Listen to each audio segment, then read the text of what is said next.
তোমরা কারা কারা এই গোলা রুটি খেতে ভালোবাসো? আমার তো ভালোই লাগে, কারণ গোলা রুটি দেখবে অনেকে মোটা করে বানায়, তো ভেতরটা কাঁচা কাঁচা থাকে। কিন্তু গোলা রুটি যদি পাতলা করে ভাজা যায়, মানে পাতলা করে যদি দেওয়া যায় কড়াইয়ের মধ্যে বা দেখবে তাওয়ার মধ্যেও ভাজা যায়, তাহলে খেতে খুব ভালো লাগে। তার সাথে যদি একটুখানি তেল দেওয়া যায় বা ঘি দিয়ে যদি ভাজা যায়, তাহলে তো আরও খেতে ভালো লাগে, একদম পরোটার মতো লাগে। তো আজকে আমিও এইভাবে বানালাম, আমি আর আমার শাশুড়ি খাবো, তার সাথে আমার বর। তো দুটো করেই বানাবো।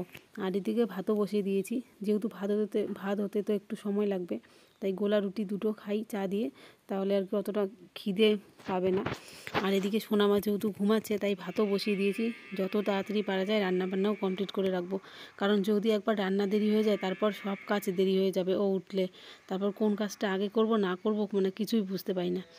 তো এর জন্যই ভাতও বসিয়ে দিয়েছি, ভাত তার সাথে ডাল আর সবজি রান্না করব। আর এখানে কিন্তু আমি তোমাদের সাথে দুদিনের ব্লগ শেয়ার করেছি, তাছাড়া আমার মানে উপায় নেই, আর ভিডিওই আমি করতে পারি না শোনাবার জন্য। সুপ্রভাত আমার প্রিয় পরিবার, তোমরা সবাই কেমন আছো? আশা করি সবাই খুব ভালো আছো, সুস্থ আছো, আর আমিও খুব ভালো আছি। কোচবিহার জেলা থেকে আমি সুস্মিতা আবারও চলে আসলাম তোমাদের সামনে খুব সুন্দর একটি ভিডিও নিয়ে। এখন বাজে হচ্ছে সকাল 6:30টার মতো। এখান থেকে ভিডিওটা শুরু তো দুদিন পর আবার তোমাদের সাথে ভিডিও শেয়ার করছি। তো এদিকে সকাল সকাল ঘুম থেকে উঠে ঘর টরগুলো ঝাড় দিলাম, মানে একটা ঘর শুধু ঝাড় দিয়েছি, আর বাকি ঘরগুলো আছে, কারণ আমার শাশুড়ি মা দিচ্ছে বাইরের দিকে আজকে ঝাড়, উঠোন আর কি, মা এখনও ঝাড় দেয়নি। এত পাতা পড়েছে বলার মতো না, আসলে গ্রামের বাড়িঘর না, এই সময় এতটা নোংরা হয় আর পাতা পড়ে। কালকে আবার হাওয়া চালিয়েছে, এই সময় দেখবে কিন্তু খুব হাওয়া চালায়। হাওয়া চালানোর পর গাছপালা তো বেশি থাকে সারা বাড়ি, তারপর বাইরের দিক মনে হয় পাতায় ভরে গেছে, আর দেখতেও কেমন লাগে। তাই মা সকালে উঠে আগে বাইরের দিকগুলো ঝাড় দিচ্ছে, কারণ ঝাড় দিতে তো অনেকটা সময় লাগবে। আমাদের বাইরের দিকটা যেহেতু অনেক বড়, আবার এদিকে গোয়াল ঘরের এদিকে পেছনের দিকটা আছে, ওই দিকটাও কিন্তু অনেকটাই বড়। তাই মা সকাল সকাল সব ঝাড় দিচ্ছে, আর আমি এদিকে ঘর আর বারান্দাটা ঝাড় দিলাম, দিয়ে এখন যে উঠোনটা ঝাড় দিচ্ছি, দিয়ে তারপর আর কি বাকি ঘরগুলো ঝাড় দেবো। আর এদিকে যে দেখতেই পাচ্ছ একটা গামলা বের করেছি, সোনামার কাঁথা, তারপর দিকে হচ্ছে জামা, সব কিছু বের করে রেখে দিয়েছি এখানে। তারপরে দিকে মা সকালের দিকে চা খেয়েছিল আমার বর, তো ওগুলো সব বাইরে রেখেছে, তো ওগুলো এখন আর কি ধুবো। তো আগে ঘর ঝাড় দেবো তারপর। তো এদিকে যে আমার ননদ কিন্তু উঠেছে ঘুম থেকে, আমার মানে আর আমার মেয়ে ওর পিসি বাড়িতে গেছিলো, তোমাদের তো বলেছিলাম শিব চতুর্দশীর দিন, তো বাড়িতে চলে এসেছিলো কালকে। তো ওই যে আমার ননদ উঠে এখন গেল বাইরে, ও দাদা আর কি ব্রাশ করছে। আর এদিকে আমার সোনামা উঠে পড়েছে, আমার ছোট্ট সোনামা। তো আমার ননদ এদিকে ঘরগুলো সব ঝাড় দিয়ে দিয়েছে, তাই আমাকে আর ঘর ঝাড় দিতে হবে না। আমি এখন যে কলের পাড়ে যাবো, এসব নিয়ে ধুয়ে তারপর বাসি বাসন মেজে একবার স্নান করে আসবো। তো এদিকে দেখতে পাচ্ছ সোনামা ওর বাবার কোলে, ওর না তাড়াতাড়ি উঠে পড়েছে। আসলে যখন দেখবে এখন তো ওর কান ফুটে গেছে, মানে একটুখানি যদি শব্দ হয় তাহলেই চোখ মেলে একদম তাকিয়ে থাকে, মানে যখন ঘুমায় খুব সাবধানে কাজ করি যাতে একটুকু শব্দ না হয়, কাজটা যাতে তাড়াতাড়ি হয়। মানে এখন কি বলবো তোমাদের, কখনো কখনো হাসিও পায়, মানে বাচ্চার জন্য আস্তে করে শব্দ যাতে না হয় কাজ করি। মা যখন পুজো দেয় মানে ঘন্টাও বাজায় না, যদি ঘুমায়ও, কারণ শব্দ পেলেই উঠে পড়বে, তাহলেই তো কাজের দেরি। তো যাই হোক, তারপরে যে রান্না বান্না বসিয়ে দিলাম দুপুরের। তো এখানে কিন্তু আবার আমি তারপরের দিন একবারে রান্না বান্নার থেকে ভিডিওটা শুরু করলাম। তো এখানে 3 দিনের ভিডিও হয়ে গেল, মানে 3 দিনের দিন পুরো ভিডিওটা আমি তোমাদের সাথে শেয়ার করেছি। তো এখানে যে ভাত বসিয়ে দিচ্ছি, আজকে উনুনেই রান্না করব।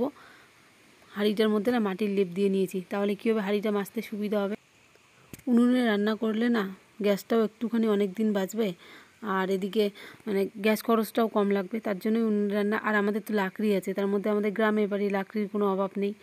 আর উনুনে রান্না করতেও আমার কোনো অসুবিধা হয় না, মানে এখন তো সোনামা যেহেতু হয়েছে, তাই আর কি রান্না করতে পারি না জন্যই উনুনের মধ্যে রান্না করি না। তবু মাঝে মাঝে রান্না করি, সবজি তারপর ডাল বসাই, এভাবে আর কি করি টুকটাক। তো আজকে যেমন ভাত বসালাম, আর যদি সোনামা না থাকতো তাহলে আমি রোজ দিনই উনুনেই রান্না করতাম, কারণ উনুনে রান্না করতেও ভালো লাগে। একই তো হলো, গ্যাসেও রান্না করলে জাল দিয়েই রান্না হবে, আর এখানেও কিন্তু জাল না জ্বললে তো রান্না হবে না।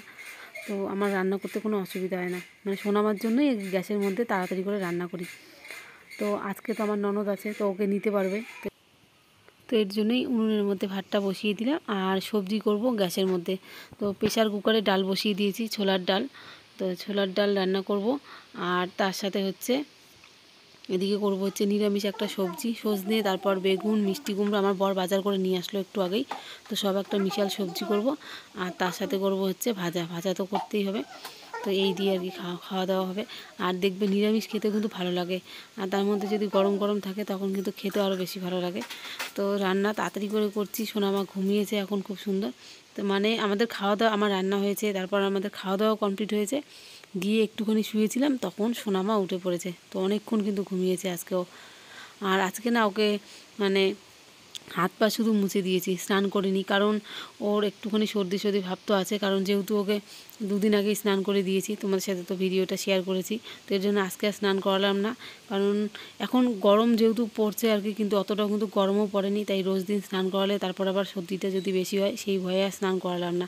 কিন্তু অনেকে বলে যে সর্দি লাগলে নাকি মানে স্নান করানো ভালো, কিন্তু ও তো যেহেতু ছোটো বাচ্চা, এত ছোটো বাচ্চাকে মানে রোজ দিন স্নান করাটা ঠিক না আর কি আমার মনে হয়।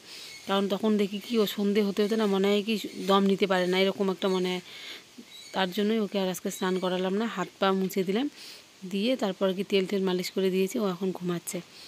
আর এদিকে এখন রান্না করছি আমি এই যে সবজিটা, কিন্তু তো 5 ফোড়ন দিলাম ফোড়নে, তারপর এদিকে সবজিটা দিয়ে এখন আর কি হলুদ লবণ দিয়ে দিলাম। তো এখন দিব আদা, তো আদাটা ঘষেই দিচ্ছি, বাটাবাটি আর কে করে, কিন্তু সবজিটা খেতেও কিন্তু অনেকটাই স্বাদ হয়েছিল।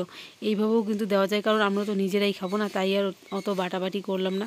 বাটাবাটি করতে গেলে আবার ওই ঘরে যেতে হবে, শিলপাটায় বাটতে হবে, আর এখন না বেশি মানে প্রেশার দিয়ে শিলপাটায় হেলে হেলে বাটতেও অসুবিধা হয়, মানে অসুবিধা বলতে কি কোমরটা ব্যথা করে, কারণ 4 মাস সবেমাত্র হলো। কোমর ব্যথা তো করবেই জানি সারা জীবনের জন্য, কিন্তু এখন একটু ব্যথাটা মনে হয় বেশি আর কি করে হেলে হেলে কাজ করলে।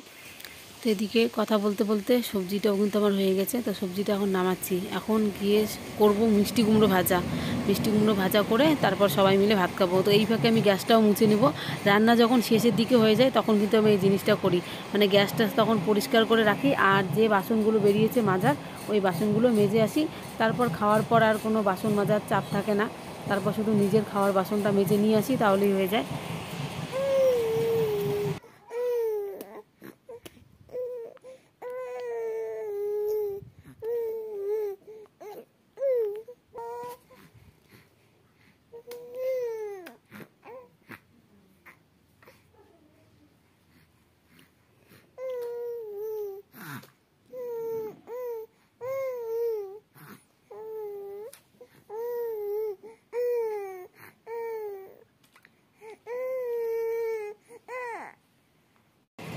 তো তোমাদেরকে একটু সোনামাকে দেখালাম, ওর সাথে তো আমি একটুখানি শুয়েছিলাম, তোমাদের তো বললাম একটু আগেই, তারপর তো উঠে পড়েছে, দেখো কি করছে, মনে হয় ওকে কোলে নিতে বলছে, মানে ও বোঝাতে পারে ভালো করে, কোলে নিতে বলছে, ও বিরক্ত হয়ে যাচ্ছে। তো এখন নিয়ে একটুখানি যাব বাইরে।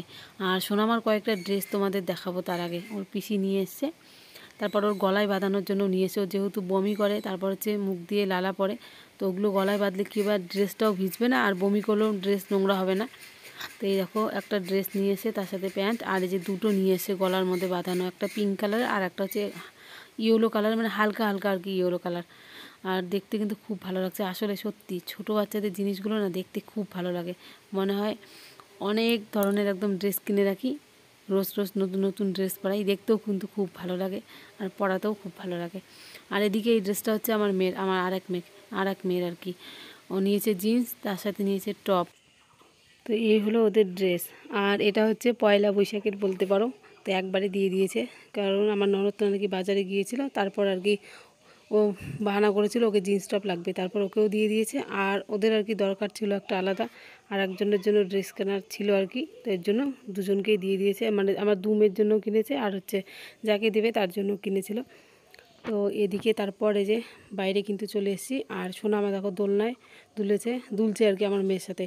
তো তারপর ওকে গলার মধ্যে বেঁধে দিলাম, যেহেতু ওর লাল পড়া শুরু হবে, আর তার সাথে বমিও করে দিতে পারে, এই দেখো দিয়ে দিয়েছি গলার মধ্যে বেঁধে।